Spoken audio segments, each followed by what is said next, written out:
പാർവതി, ഇത് നിന്റെ ക്യാബിനാ. ഇനി മുതൽ നീയും ഈ കമ്പനിയുടെ ഒരു മാനേജിംഗ് ഡയറക്ടർ.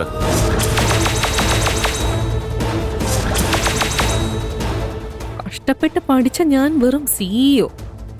നീ നേരെ MD-യുടെ കസേര കയറിയിരിക്കുമല്ലേ? നടക്കട്ടെ. നിന്നെ കൈലാഷിന്റെ ജീവിതത്തിൽ നിന്നും ഒഴിവാക്കാൻ ഇതാണ് ചെയ്യേണ്ടതെങ്കിൽ ആയിക്കോട്ടെ. ഇവളെയൊക്കെ പിടിച്ച് ഈ കസേരയിലിരുത്തേണ്ട ഗതികേടാണല്ലോ ഭഗവാനെ എനിക്കുള്ളത്. എന്താ സരതൊക്കെ? മമ്മി, പാർവതി ചോദിക്കുന്ന കേട്ടില്ലേ? ഇത് മമ്മിയുടെ ഐഡിയ അല്ലേ? പാർവതിക്ക് വിശദമായിട്ടെല്ലാം പറഞ്ഞു കൊടുക്ക. ഈ കമ്പനിയിലെ എല്ലാവരുടെയും മുന്നിൽ വെച്ച് നീയാണ് എന്റെ മരുമകളാകാൻ പോകുന്നതെന്ന് ഞാൻ പറഞ്ഞ നിമിഷം തന്നെ നീ എന്റെ കുടുംബത്തിലെ ഒരു ഭാഗമായി. എൻ്റെ ഡ്രഗ്സ് ബിസിനസ് മുഴുവൻ തകർത്തിട്ട് നീ ഈ കമ്പനിയിലെ MD ആയിട്ട് വരുമല്ലേ? അത് ഞാൻ സമ്മതിക്കില്ലടി. നിനക്കുള്ള പണി ഞാൻ തന്നോളാം. PKR കുടുംബത്തിലെ മരുമകൾ വെറും ഒരു ടൈലറായി തുടരുന്നത് ഞങ്ങൾക്കൊരു കുറച്ചിലല്ലേ?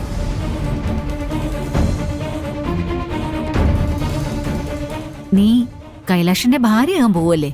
അപ്പോ നീ അവന്റെ തുല്യമായ സ്ഥാനത്ത് വേണം ഇരിക്കാൻ.